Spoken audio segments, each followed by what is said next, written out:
Welcome, everyone, to What the Force. I'm Marie-Claire Gould, your host, and joining me for this Kenobi speculation episode is my good friend, David Brady.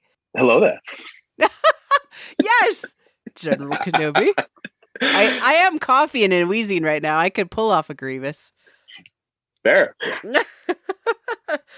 Just, Matt Wood it up in this place, but...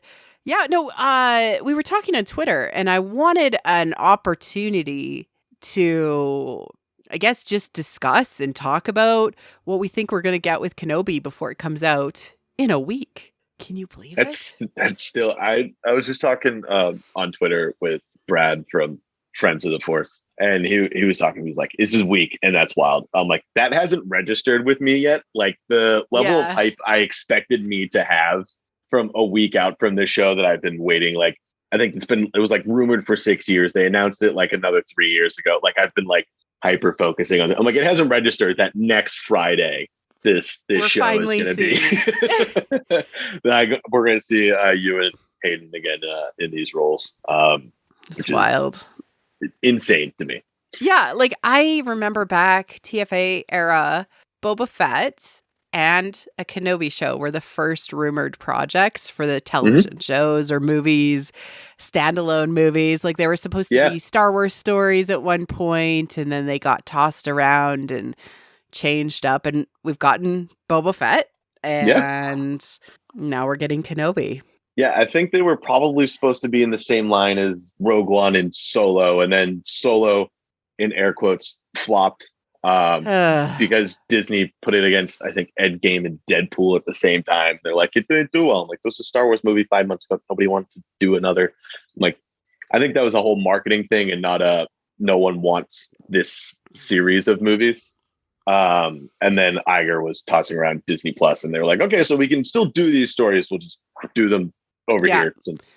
We'll just rework these a little bit and put them over here. And then, Disney Plus, I think, is actually like a really good platform for these longer format stories. I think, especially Mandalorian season 1 has proven that. I think the possibility and the potential of Cassian being a spy thriller show is really exciting to me. So I've never questioned that. I did question a little bit about why Kenobi. Why are we visiting our good boy?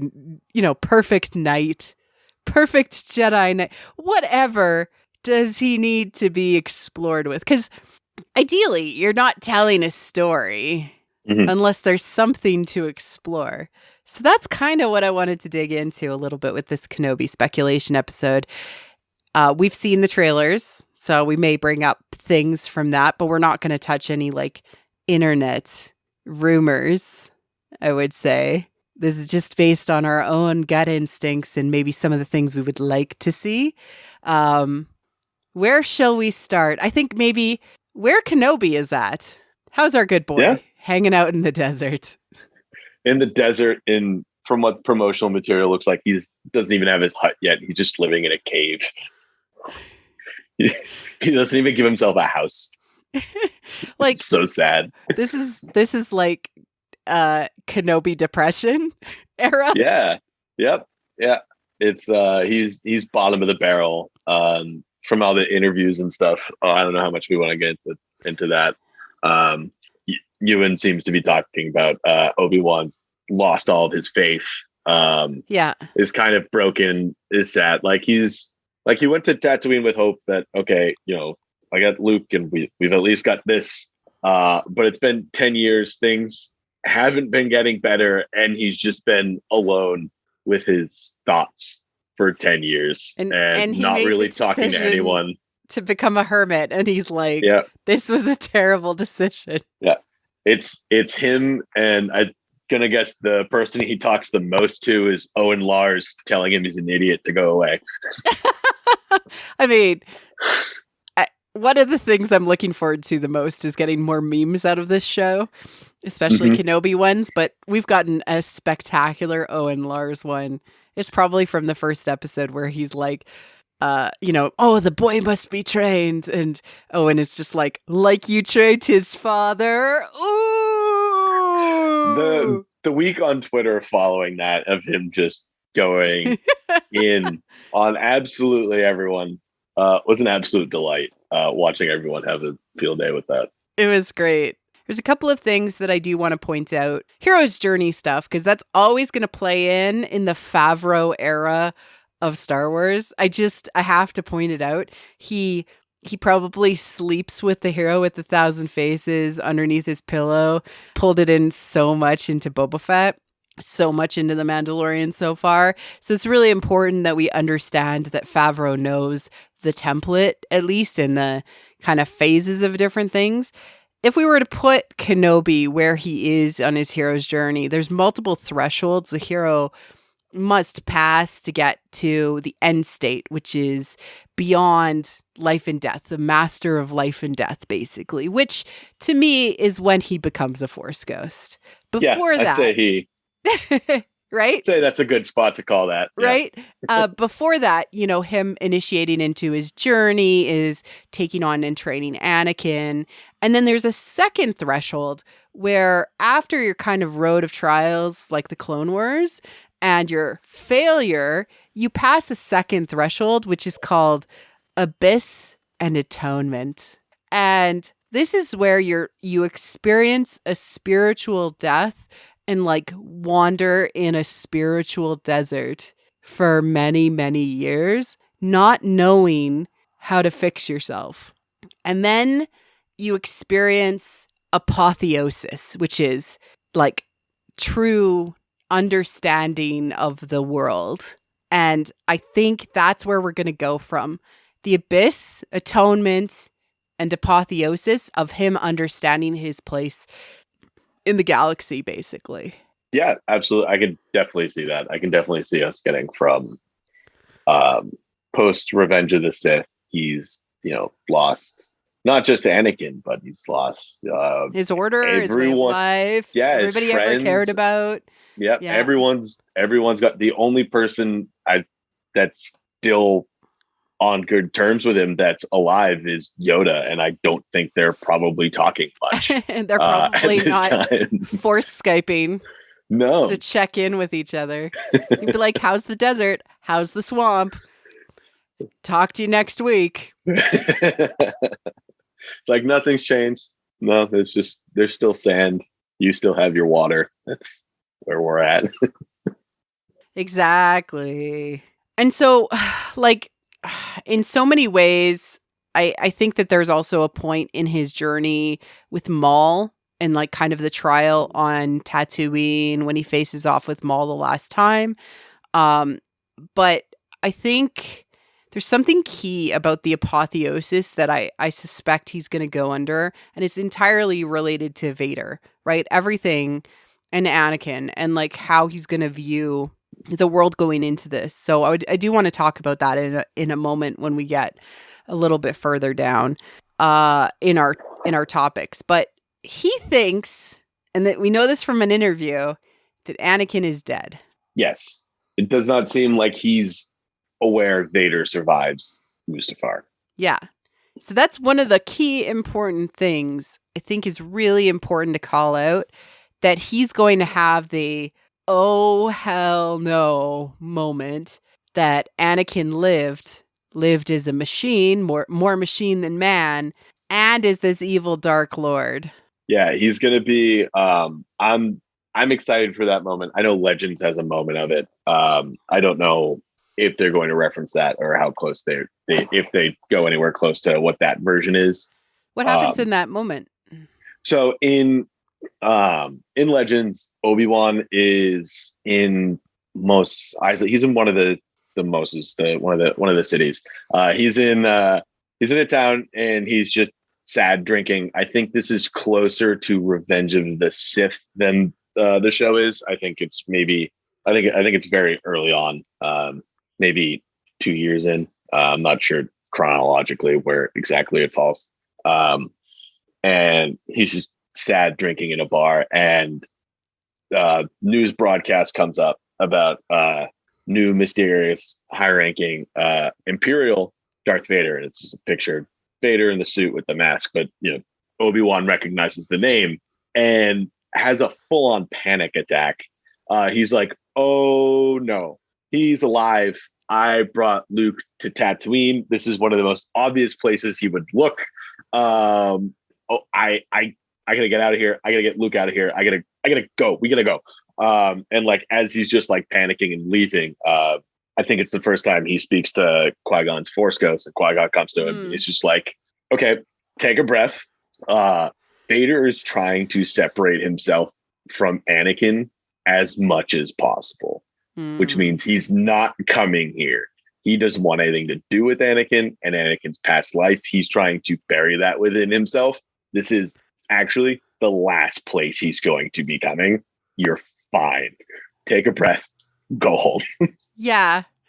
You're more likely to call attention, you being you, than Luke. Yeah. Do you think, now that you've said that, because one of my favorite scenes from a certain point of view, the Star Wars book, one of my favorite chapters is the Claudia Gray Master and Apprentice chapter, where Qui-Gon forms from the desert, basically, and he has this meditation and he connects with his old master. Do you think we could get like some Qui-Gon Jinn action? I think we are. I know because that could be filmed on like a soundstage, like a blue screen. If we get it, I think we are going to get it. I think it's going to be the last episode. I think it'll be one of the last scenes of the show. After Obi-Wan goes through all of this and is trying to process this, I think Qui-Gon's going to come to him. And the show takes place 10 years after Revenge of the Sith. Kristen Baver's Skywalker Family at War. Yeah. Something like that. The book's called does mention that 10 years into Obi-Wan's exiles when he starts talking to Qui-Gon. So that lines up time-wise, because this is 10 that years lines after. Up. So I think so my guess is at the end of the show it will be Obi-Wan's first time talking to Qui-Gon at that point 26 years. I guess it wouldn't actually even necessarily. I mean, he kind of hears him. No, it was Yoda that heard him. It wouldn't necessarily need to be like him physically appearing. It could just be his voice, and we would be like freaking out. You know, I think that's really important. Yeah. I think it'll be really good. It's similar to how the scene in Legends that I just described for Obi-Wan coming back after going through all this, and he's trying to calm down, and Qui-Gon coming to him and be like, "That was a lot. You still got this." You know. Absolutely. So okay, we know where Kenobi's at. Depressed. He's in a depressed cave. He's basically, given up. He's wearing nothing but sweatpants with Cheeto stains on his shirt. Gets up at 3 p.m. Yeah. Goes to bed at 4 a.m. That kind of life. I mean, he's not healthy, Kenobi. No. This is why he's aged so much by A New Hope. He didn't take care of himself for 10 years. He doesn't take care of himself on Tatooine. It's the sun, and then also the depression. Yep. I don't mean to joke too much about that. I know depression's a serious thing, but it's, he is sad. He's at his lowest point. I think that's really important, and that's what the second threshold is for a hero in his journey, is the lowest point he can possibly be, because he needs to be reformed from there and figure out, he has to have a sudden experience, the apotheosis of understanding things beyond himself. And Kenobi's always had a solid connection with the Force, right? Like, he's always been incredibly connected with the care and compassion and understanding that the Force is everything. But I think he needs to understand who he is in and amongst the everything. I feel like I'm just talking about everything everywhere at all at once now. But great movie, right? Everyone should go see that. but in so many ways, you need to find out who you are amongst the desolation. Yeah. And I do think as much as Obi-Wan's faith in the Force has been unquestionable for us as an audience, he did go through everything he believed in is gone. His relationship with Anakin and his belief that Anakin was going to save the galaxy is gone. The Jedi Order is gone. Like everything else is gone. So it's kind of like it would make sense for his face in the fourth to also kind of go with that. He's like, well, everything else is gone. So why would this one other thing still stay true if none of the rest of it was? Why does this matter? Why does any of this matter? Right? Yep. Yeah, it's a little bit nihilistic, but hopefully it gives us a way back from nihilism. That would be dope. Yeah. Right? Yeah. Yeah. Fingers crossed. The man's had a very sad life. I can't. Oh, yeah. He's had an almost, I think, one of the sadder ones out of all the legacy characters. Like him and Anakin are fighting for sadness at this point. Mm-hmm. Speaking of Anakin, where's Vader at? He's the other side of the sad boy coin.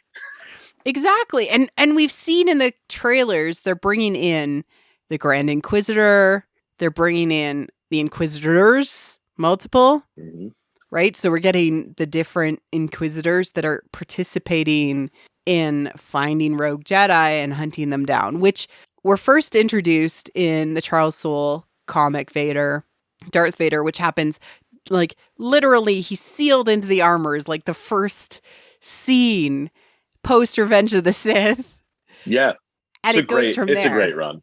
It's a great run. And it involves him hunting down Jedi to get lightsaber crystal so that he can bleed it and get his red lightsaber, because he doesn't have his lightsaber because Obi-Wan took it.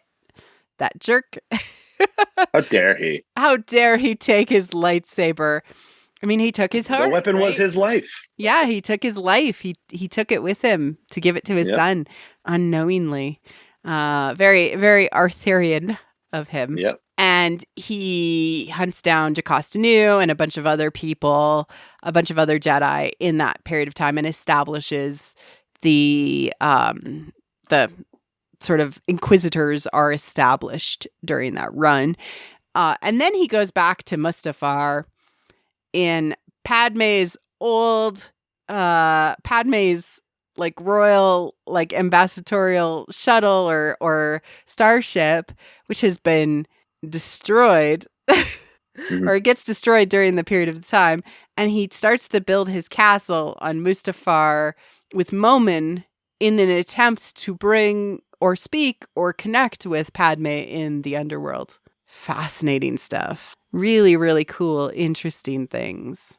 And he actually goes into the Force, has what I would classify as a Force nightmare. Yeah. Feels really bad about the world. And then, kind of resolves his feelings for a while. Later, after this point in the timeline, he eventually tries to bring Padme back in Vader Immortal. Spoilers for those who are really, really interested in catching a VR game many years later. But that's what happens. You can watch all the cutscenes and, whole playthroughs, and it's really fascinating. The whole Mustafarian sort of mythos and mythology is wonderful. That's all I can say. It's great. My friend's got the Oculus, so I had the opportunity to go over to his house and play it, and it's a great time. Yeah. It is great, and it heals Mustafar in the end. Mm-hmm. So Vader himself is kind of between these two phases, right? These 2 points in his journey before A New Hope, where he tries to bring Padme back twice, and he fails both times. So what is Vader trying to do in the galaxy? I feel like Vader is between those 2 points. I'm not entirely sure. I don't know if he's trying to get back what he lost with Padme, or he's going the complete opposite route, and after failing to bring Padme back that first time is absolutely trying to bury anything about Anakin inside him. I know, like this is closer, this reference, this is right after season 3 of Rebels. This is Thrawn treason alliances, when Thrawn and Vader are working together after the stuff with the Bendu and Thrawn in season 3 of Rebels. And it flashes back in also to the past where Thrawn worked with Anakin during the Clone Wars on a mission. So Thrawn's kind of putting the pieces together about who Vader is and what his deal is. But there's moments when Palpatine's talking to Vader and says, you worked with him before. And he said, I didn't. Like, he just straight up says, nope, not me. I didn't do that. And Palpatine's like, fine, we can keep playing this game, I guess. Fine, we'll play your little cosplay game. He's like, we've been doing this for 15 years. Jesus Christ. Yeah. There's a lot of that. Like, oh God, Vader is so consistent. There's a lot of that also in Lords of the Sith. He's trying to like poke at him, when they're stuck on Ryloth. Mm-hmm. And Vader just gets mad like all the time. Yeah, I didn't read Lords of the Sith, but I know in Treason, or not Treason, that's the other one. In Alliances, whenever he thinks about Anakin, his time as Anakin, he specifically refers to Anakin as the Jedi in his head. Not like this was a thing I did. He was like, this is something the Jedi did. Yeah. And that's like 14 years after, or no, wait, 14 years BBB. Oh, so it's 14 years before Yavin. So it's before this as well. So Lords of the Sith happens and literally like Sheev is just like poking at him the whole time that they're, wandering around Ryloth trying to solve the fact that they were attacked. So I think that's probably where he's at. He's pretty consistent. Like, given an opportunity to try and get Padme back, he would take it. Other than that, he's an angry man stuck in a coffin, essentially. He is. And we've seen a walking coffin. Yeah. When we've seen him very hyper-focused on wanting to get Obi-Wan before, again, in Rebels, like after he finds out Ahsoka lives and he calls Sheev and he's just like, I think Ahsoka's alive. And Palpatine's like, interesting. And like, he's just like, I don't even care about Ahsoka being alive, but she could lead us to Obi-Wan. And Palpatine's like, yeah, maybe. Like, why are you still on this? Like, dude, you're really bored. It reminds me a lot of the Robot Chicken episodes where Palpatine's like, this guy's crying about his wife again. Vader just wants his wife back and he wants Obi-Wan dead. And anything that happens in those 20 years that's not those two things, he couldn't really give less of a care about. Do you think that Vader's going to blame Obi-Wan for Padme's death? I think it's possible. I'm actually fascinated. I'm really excited to see. I want to see them talk about Padme. I want to see them talk about everything.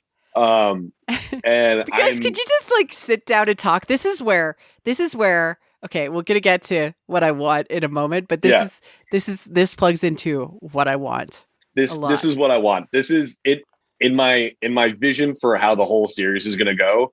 They're going to have to sit down and talk about everything. But I would love to watch them talk about Padme. There's the few lines in Revenge of the Sith about Anakin blaming Obi-Wan for turning her against him. So he's just like, she'd still be alive if you didn't do this. If you didn't get her involved and tell her what I had done, she wouldn't have come to Mustafar and none of this would have happened. This is on you. You brought her into this. Yeah. I could see something like that happening. Yeah, and she was alive when I left her. And then now she's dead. You killed her. Like I saw you go on the ship and then Palpatine told me she died. And Obi-Wan's gonna be like, yeah, you're listening to that guy still? Yeah. Exactly. So I think we get a little bit, right? But he's probably been given some sort of mission, or he's been really, really in the last, since he's established his castle and has been, Vader, Lord Vader, he's probably, been hunting down Jedi more, right? Yeah, I'd say probably the Inquisitors are probably his main focus. He doesn't really, it's not like he has governing duties like Tarkin or somebody. He doesn't really have a role in the military until the original trilogy. So I assume Palpatine, like, has him dealing with the Inquisitors and hunting Jedi, and then also occasionally sends him on Sith-specific errands every once in a while, and that's probably all that he's up to. Yeah. Seems super depressive. Also a depressed boy. All right. Excellent. Let's get into what we want. I want Vader and Obi-Wan. So there was this scene in Return of the Jedi that was cut where Luke and Vader would talk and Vader would like torment him over a distance. Okay. And it was like a pre-Force connection. I want not Force time that we got in necessarily TLJ, but something like that, either that they meet in the Force, because then we could get the benefits of seeing Hayden as like evil suitless Anakin. Mm-hmm. Right? Like whatever he appears in his mind. I think that would be amazing. Out of suit Vader's out of suit Vader. Right? Why hire Hayden when you could just hire the guy from Rogue One? Unless you're going to have him without the suit at some point. Yeah. Right? And that gives, if it's in the Force or if it's over some sort of version of Force time where they connect and can't get at each other, just like how it worked with Rey and Kylo, it means they actually have to talk a bit. And that to me is the only way we're going to get a full-on conversation without them trying to murder each other. So I had a different thought on how they end up sitting down and let me hear having to talk to. So my general run of the show, we can get into more of that later, but like probably like episode 4, I imagine is when they're probably gonna fight for the first time in the show.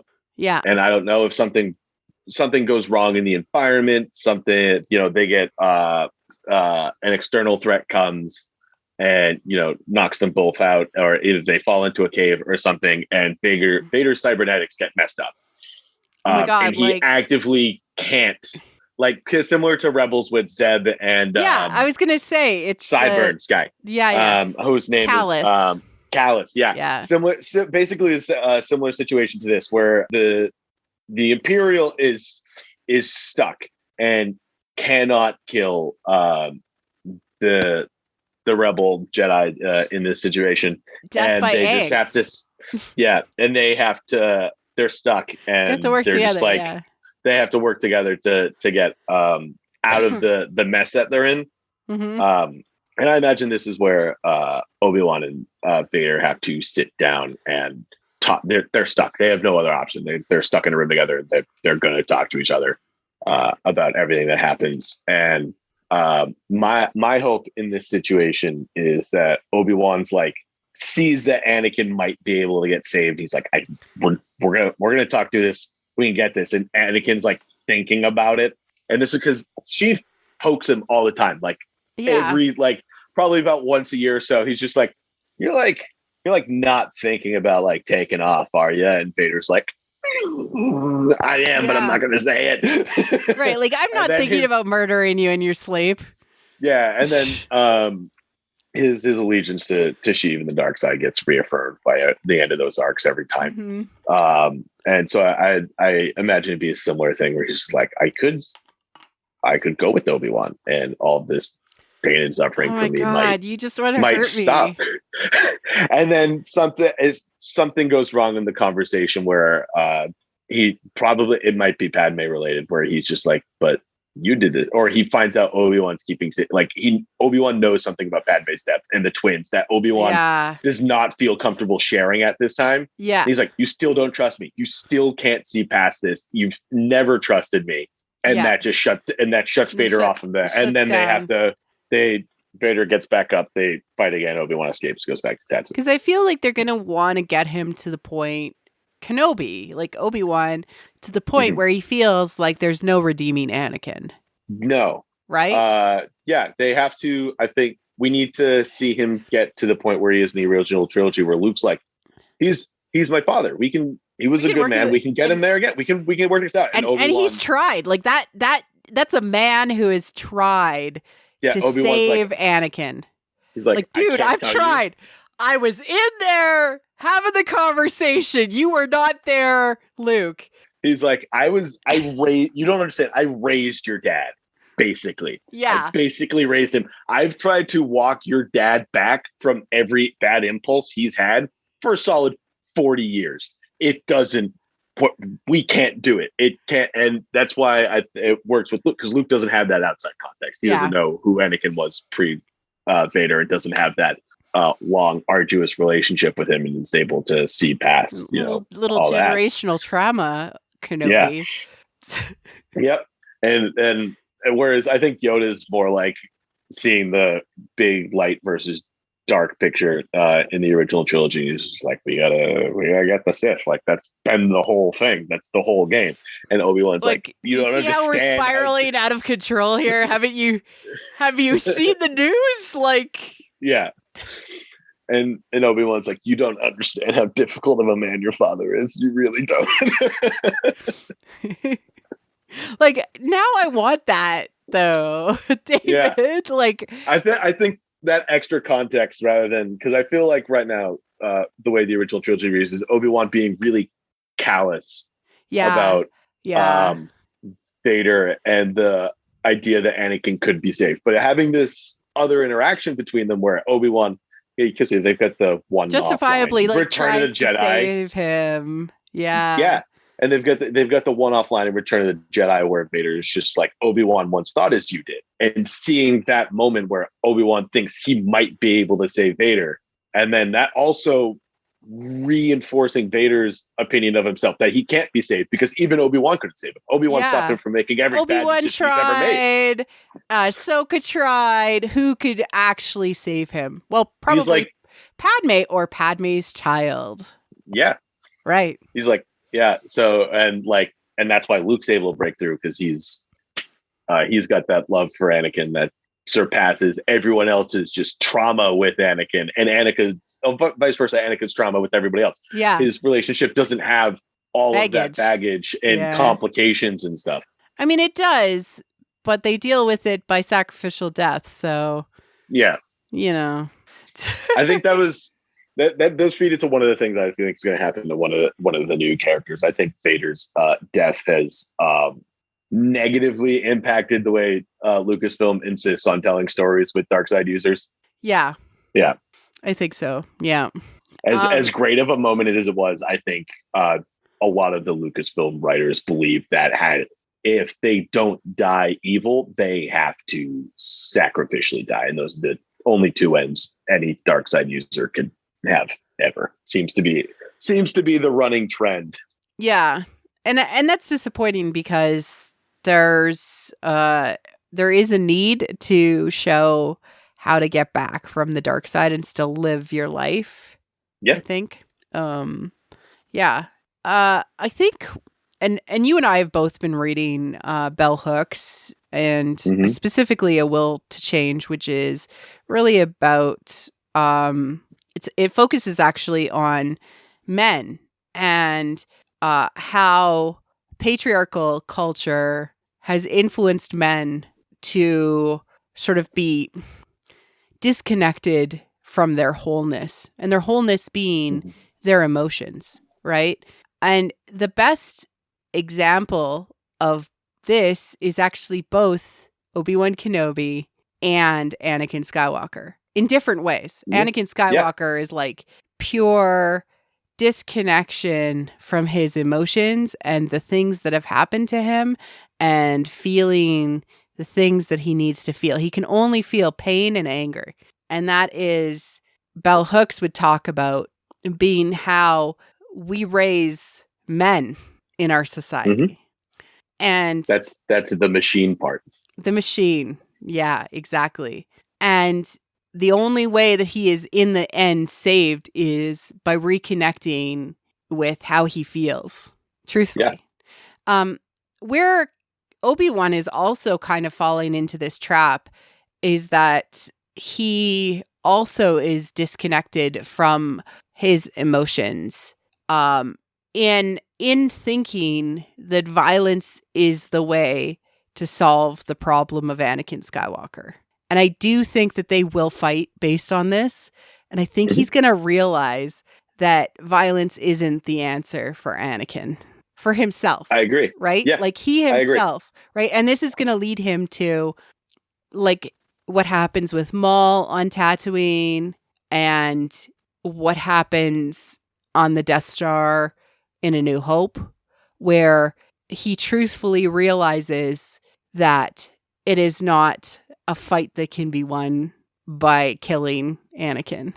Yeah, I agree. And I think it goes even further from that, another 30 years later, where Luke sees that. And then in Last Jedi, he's just like, fighting Ben's not gonna do anything. I'm gonna pretend to fight him so he can get it out there. But if I actually showed up on Crate and went to fight him, it wouldn't end well for either of us. Yeah, exactly. And in the end, you lose yourself and the other person when you commit violence in this way, right? And so I do think that the apotheosis part will be that Obi-Wan realizes he can no longer fight and he must become the mentor to share the true power of the Force, which is knowledge. Yep, I agree. Yeah. I think with Obi-Wan, it's interesting the way he cuts himself off from his emotions, especially with Anakin, because Obi-Wan's been trained and conditioned, despite Qui-Gon's best efforts, that he's like, the Jedi way is the best way. And this is, I think, with Obi-Wan and going from Padawan to Knight over day, and then having to train someone that is now prophesied to be the most powerful Force user the galaxy's ever known, is a lot of pressure. And he's just like, all I have are these teachings, and this is, I'm going to lead on these hard. And instead of showing Anakin the love and support, like verbally, that Anakin needs that reassurance, Obi-Wan, like every time Anakin starts, he's just like, remember your teachings. These teachings are going to help you, because I honestly don't know what I'm doing, and I don't have anything else. And like, he's like, and because he's been told, he's like, you can't show, like, you can't express that, like, that's not good. That's not how he's been conditioned and raised. And he's just like, so I'm going to give you these teachings, and I'm going to keep reminding you about them. And Anakin sees it as nagging and not understanding Anakin, and Obi-Wan, and not giving him the love and support to deal with the sadness and the separation from his mother, the sadness and the separation of the death of his mother, the dealing with all of the pressure that he is under.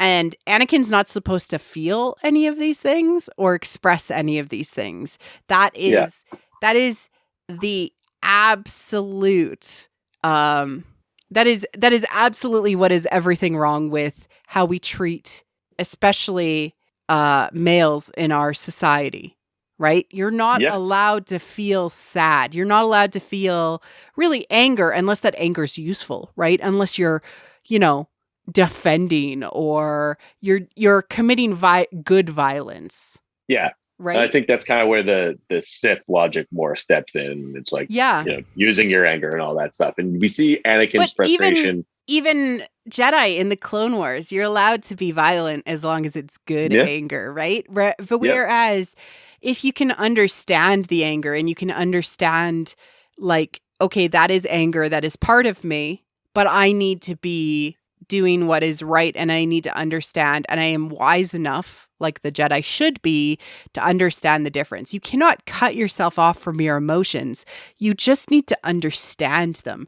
And I think that that's where the Jedi failings actually are, and what we get out of the failure for Anakin Skywalker is that he is so segmented up as a person by the end. He is. The dogma stops becoming like, don't let your emotions control you, to it starts feeling like, shut it down. Don't feel things. That. Don't be sad. And Anakin in Attack of the Clones, but after he kills all the Tuscans and is talking to Padme, he's just like, I'm a Jedi. I'm supposed to be better than this. I'm not supposed to be feeling these things. And he's mad at himself for feeling these things. And it just and then he gets mad about being mad, and it just ends up being a cyclical a loop that he's just stuck in. I would love to have seen Obi-Wan show up to Mustafar and been like, Anakin, I love you. We can fix this. But Obi-Wan doesn't think that's how it's going to work. And he's just like, we're going to talk about the politics of the situation. And they start yelling it back and forth about democracy and all this other stuff. And that's not what Anakin needs to hear in that moment at all. He just choked his wife out, and Obi-Wan's out here trying to dispute moral politics. Yeah. Just a little couple of bell hooks quotes from The Will to Change, because I really do think it's really interesting to introduce this as a lens to talk about both Kenobi and Anakin. The masculine pretense is that real men feel no pain, right? They're not allowed to, because part of the socialization of boys in boyhood is that violence is an assumption, that at some point boys will need to be violent. That's the assumption, right? It's not correct. But there's this psychological and physical proof that they need to prove that they are men. Mm-hmm. And we get stuck in this idea that the only solution to a problem, the ultimate solution, is only violence, rather than understanding that a wise man knows the difference. And there are probably other solutions. Ideally, or ultimately, bell hooks would go on to say, men that choose against violence, against death, do so because they want to live fully and well, and they want to know love. And that really is the trap of what happened to Anakin, and in what I suspect is going to happen to Obi-Wan in this series, is that he's going to try to fight Anakin, and he's going to realize he can't. Yeah. Yeah. And I think that's going to definitely affect what we see in Twin Sons when he meets Maul again. Yeah. Because we have to go from where he was willing to fight Anakin to leave him to be dead. Like, leave him for death. Leave him to be dead on the shores of the Mustafarian River. Yeah. To not willing to kill one of his worst enemies who killed his master. Yeah. To not even wanting to fight him. He was like, until Ezra showed up, Obi-Wan's like, I had every plan of just running this guy in circles until he was run ragged, and then I was going to go talk to him. But now you showed up. So yes, now I'm going to fight him. I have no choice because unfortunately, because there is Ezra and there is Luke. And but I still have pity. So I must do this. Yeah. Right. Like, and there's a difference. I don't want to do this. Yeah. It's a wisdom thing.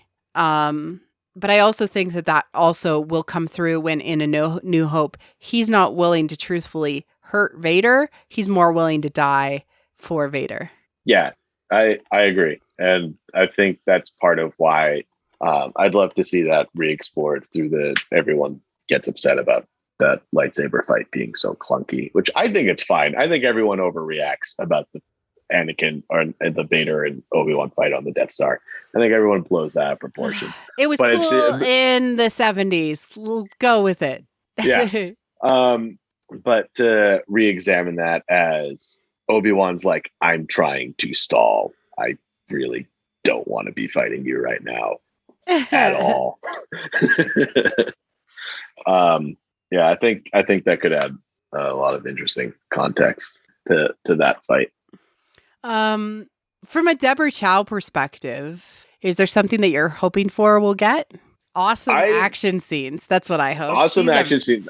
She's amazing at those. The way she handled action, the only stuff from Deborah Chow I've seen is what she did in The Mandalorian. I haven't seen much else from her. But what I did see in The Mandalorian was great. I think it was some of the best action the Star Wars TV shows have had. Yeah, for sure. What I'm excited for Deborah Chow on this specifically is it seems like this is going to be the first Star Wars show where Filoni's entirely hands off. He seems to have very little involvement. And that's not coming from I don't like Filoni route. I'm interested to see how Star Wars TV is handled without him. Yeah. And how Star Wars live action TV is handled without him and Favreau. I'm really excited to get other voices in there. Like she was in the director's chair, but having her in the writer's room and being the showrunner and seeing how all of that affects things differently. Because Boba and Mandalorian feel very similar. They've kind of got I mean, it's. I wish Boba Fett had actually had a different name, like Mandalorian, the Book of Boba Fett would have. Yeah, a myriad of issues with how they branded the Boba Fett show, and then it ended up being a Mandalorian show. A third not Boba Fett. Yeah.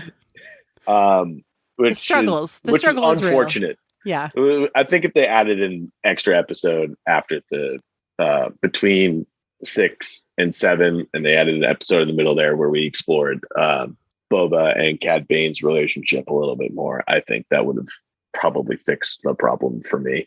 And gave Boba a little bit more time. I wanted the Tuskens back in some form. Yes. I was pulling throughout that entire last sequence that they were going to be like one of how the fight keeps going back and forth. It's like, all right, Boba's crew is winning this part, and now but instead they brought in the other town people that Mando knew, which felt disconnected from the heart of Boba Fett's story. It did. Yeah. And I would have liked to have seen like that whole town pinned down and everything. And then it's like, and now the Tuskens come in and they help shift the tide a bit. Yeah, I agree. I don't think anything happens nowadays without Dave at least offering input. But that he is not show running this, that Favreau's not writing it. Like, Favreau, get a writer's room. Like, please, for God's sake. Yeah. Like, stop writing stuff. I love your production ability, your ability to be a producer, but please. I think he's a good producer and a good director. Please get a different writer. I unfortunately spent about 3 hours of one of my days a few weeks ago watching somebody tear apart Lion King 2019, just up through Mufasa's death, and how terribly Favreau handled that entire movie, or at least the first half of that movie. For 3 hours. I am sad to say I agree. Like, I have a lot of problems with that movie, and I've seen Favreau do better. He has done better. Like, even Jungle Book, Iron Man 1. It was basically the same thing. Iron Man 1. Iron Man 1. Iron Man 1's great. Yeah. He's done. I feel like Mandalorian season 1 really had a good concept, and then Mandalorian season 2 also was good, but I need, there's a lot of things that I see are missing from their understanding of Campbell that I need them to continue their own journey of integration with Campbell's work. Yeah. I think they need to go further, because one of the things with Filoni, as much as I love what Filoni has done for Star Wars, at least what we got from him in Mando season 2 with the Ahsoka episodes felt very Dave, you've told this story a million times at this point. Yeah. You've done the Lone Jedi, Samurai, they walk into that. We've seen you do this.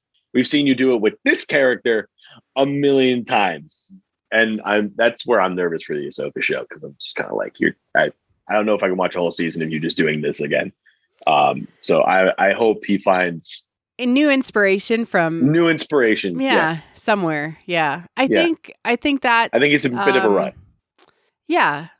There's something actually that Joseph Campbell talks about, which is, so this is actually from The Last Jedi's art book. And it's talking about how it's not the product that influences, but the creator that absorbs. So have you truthfully absorbed the concept that you are trying to put out there, towards the audience? And the way you'll know that you've really absorbed it is by, if the camera can allow us to feel the emotions of the characters on the screen. Are they there emotionally enough for us to subconsciously pick up on the layers of the archetypes and the journey the character is on without it having to be overt.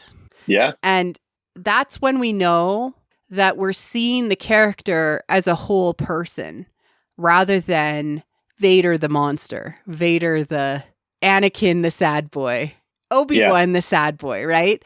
We want to see the whole person on screen, and we will plug into the psychology of what is being said from a journey, from a story of transformation. If the storyteller, the creator, has absorbed the meaning that they are trying to convey. And we know we didn't get that with some of the creators in Star Wars.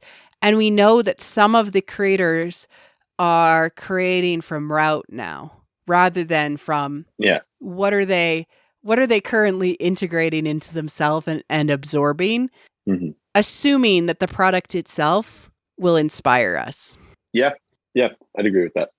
I think I think there's a few right now that are currently stuck in what they think Star Wars needs to be.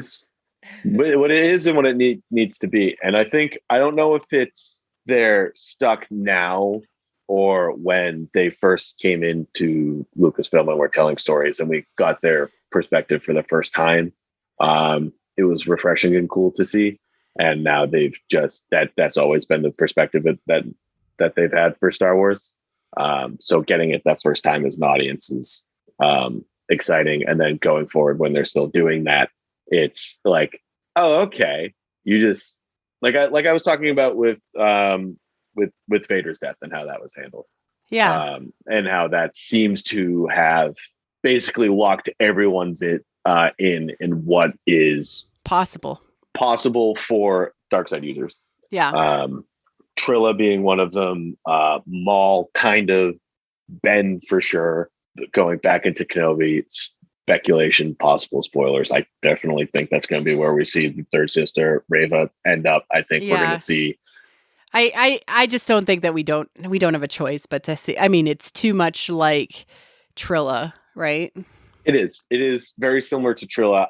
Part of me gets it from like a world building lore perspective. Yeah. Like, we can't have all of these Force running around that are good and trying to fight the Empire.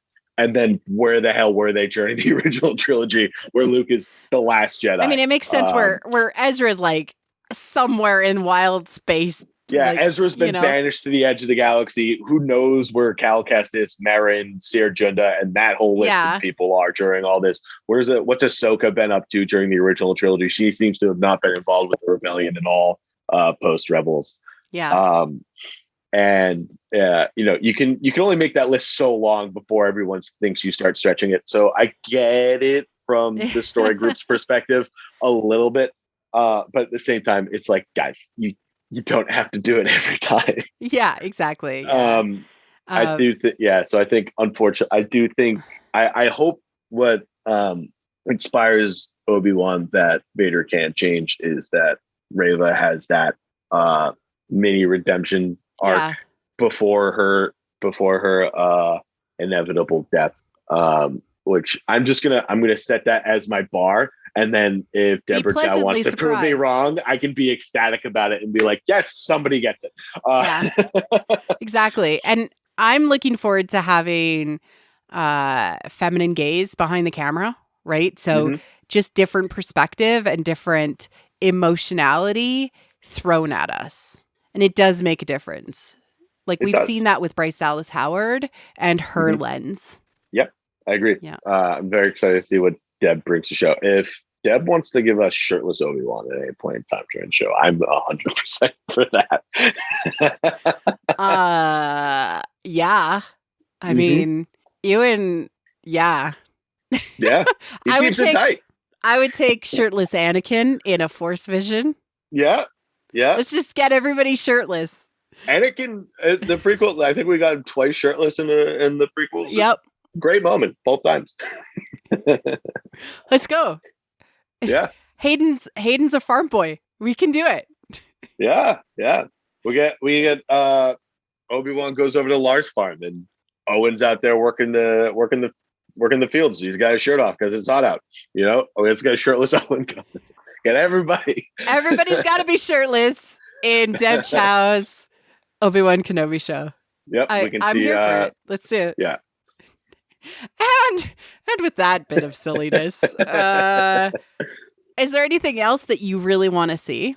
I don't know if this is something I really want to see, but what I suspect what we're going to see in the first 2 episodes is going to be, I think, all of the "we lost, stay hidden, where is he" dialogue that we see thrown around by Obi-Wan and the Inquisitors in the teasers on Tatooine. I think is going to be in regards to Kumail Nanjiani's character. I think Kumail is probably going to be a Jedi that survived Order 66. Is on the run and goes to hide on Tatooine, and the Inquisitors follow him there. Heat, and so Obi-Wan helps him. And then Obi-Wan's like, I need to get you away from Luke now. And then in the process of running through him, the Inquisitors are like, hey, you have been number 1 in our list since day 1. And they're like, and we're going to go tell Vader. And then he's just like, you're going to go, who? What was that? Excuse me? The old man? My old man? You're going to go, oh, this is not good. And then I think that will be, I think that's what we're probably going to see next Friday on the 27th. Is going to be that. In those 2 episodes, I think is going to be they get off Tatooine, and then he finds out about Vader, and Vader finds out about him, and then we'll go into the back 4 episodes of the show with that being set up of those are the stakes.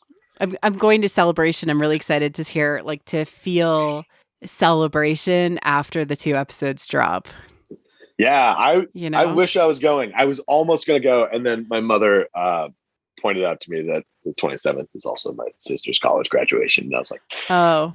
Yeah. I can't miss that. I'll go be a good brother, I guess. It's okay. You can watch it early morning. Yeah, I'll go. I'll watch it. I'll watch the show early in the morning, and then I'll watch my sister, Brady, we're early in the alphabet. I'll watch her across the stage, and then for the next 2.5 hours, I'll watch everybody on at Celebration on Twitter, watching all the announcements. I'm like, yeah, you did great. I love you. All right, everybody, what's going on?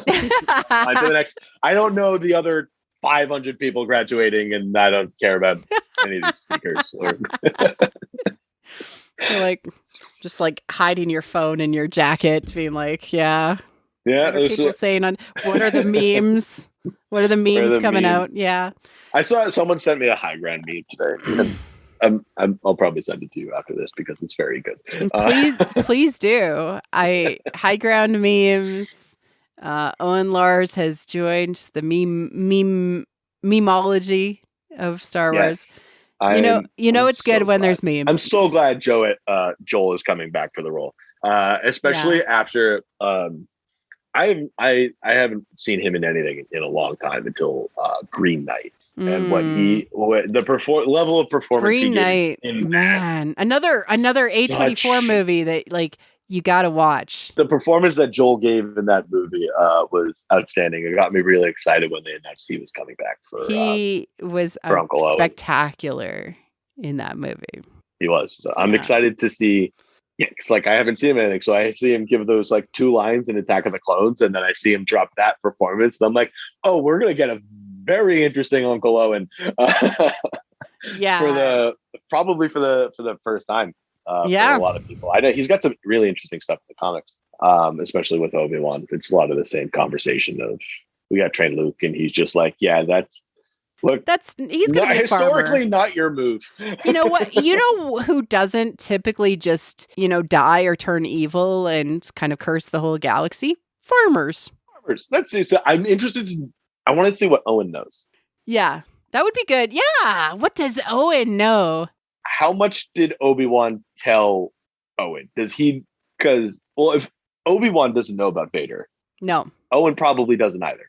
No. So he probably thinks something. He just thinks Anakin died. Probably. He probably just thinks Anakin died, and Obi-Wan's like, I can't raise a kid. I just tried doing that, and he's dead now. So you have this one. Hit me up when we're going to start teaching him magic tricks, and we'll go from there. When are we going to get Beru? Aunt Beru. They casted her. I know. I hope we get good Beru content. Beru needs so much content. She does. Her From a Certain Point of View story, to keep going back to that book, is a delight. Yeah. Highly recommend A Certain Point of View, especially the New Hope one. Empire Strikes Back is really good too. I didn't never go around to the Empire one, but I know the New Hope Qui-Gon's story is very good. Beru's story is very good. Yoda's story is very good. Obi-Wan's story is very good. And then like all the small side characters, like the snake thing, mouse droid, the compactor is the mouse droid. Boba has a story. If you get the audiobook, it's voiced by John Hamm, which is super weird. It's like a super weird, like, because I've just been used to hearing Boba sound like D. Bradley Baker and Tamara my whole life, and it's just like, and now he's John Hamm. I'm like, okay, yeah. And now John Hamm, yeah. Well, I'm excited for Obi-Wan Kenobi. You're excited for Obi-Wan Kenobi. I'm so excited. My whole life has been leading to this moment. I've been waiting since the Disney acquisition, and we started hearing rumors about an Obi-Wan movie like 6 years ago. And I've been like, every interview that Ewan had done for like 6 years, where you got like Jimmy Kimmel, like he's doing a different project, and they're like, so Obi-Wan, and Ewan's like, I don't know, man, I'll do it, but I don't know. I'm just like grabbing onto those like sure. There were rumors at one point that Ewan wasn't going to be coming back, and they're going to recast Obi-Wan, and I was devastated. Oh my goodness. I'm really excited. I always question like, why this story, right? Because they really shouldn't be telling stories unless they have something to say. And I do actually, like, through the course of this conversation, really do feel like they have some important things to say for, Kenobi and what needs to be said. There's definitely a lot of space for exploring Obi-Wan and Vader's relationship and the characters and how they shit. I mean, 20 years is a long time. It's a long time for people to grow and change. So having a story kind of bridging the gap between Revenge of the Sith and A New Hope, I think there was always kind of space for that, and I'm glad to see them finally doing it. Yeah, I am too. Well, thank you, David, for joining me on this Obi-Wan Kenobi speculation episode. Thank you for having me. Where can people find you if they're looking for you online? Main space you can find me online is Twitter at mindful_Jedi. And I've got a link to my website where you can see a bunch of my art and your stuff there.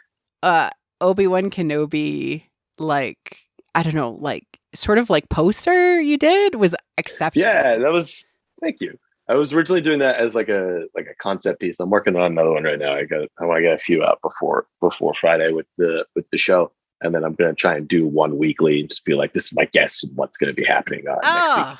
So cool. Which I'm very excited for. But I had done that one, and I was looking at it. I'm like, what if I just like tossed the logo on the bottom? And I did. And I'm like, yeah, it works as a poster. And it absolutely works as a poster. You did it. It was great.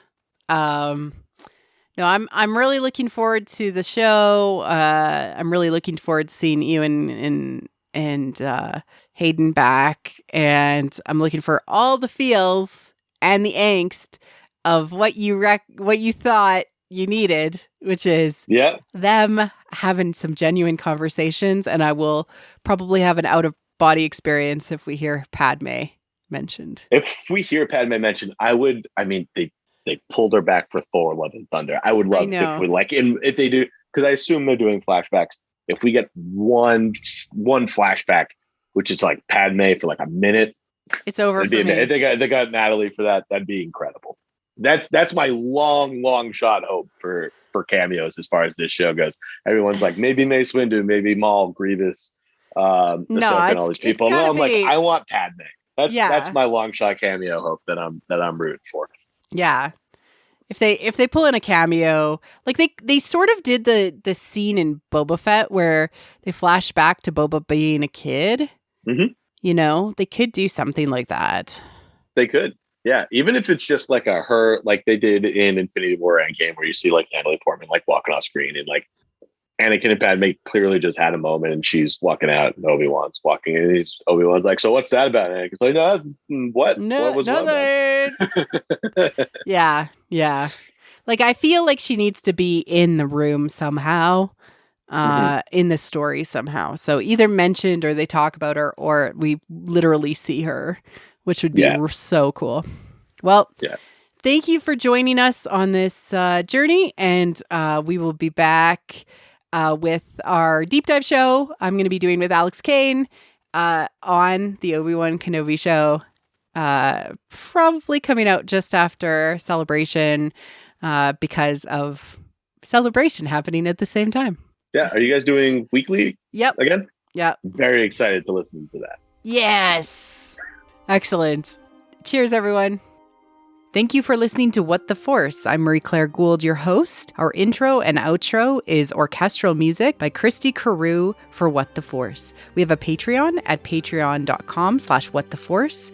We would like to thank all our patrons, especially those who love What the Force: Melody, Night Huntress, In Wild Space, Felicia, How Rude, Anna Perez, Neil, Joe Allen D, Christian Luca, Josh Johnson, Scott C, and Susan. Make sure you like and subscribe on YouTube, or leave a 5-star review on iTunes or other pod apps. It helps others find the show. Check out our other channel on YouTube, What the Fiction. You can connect with us on Twitter at WT Force Show, What the Force Podcast on Facebook, or our website, whattheforce.ca, and our Discord. Links are in the liner notes. Feel free to reach out and start a conversation. Cheers.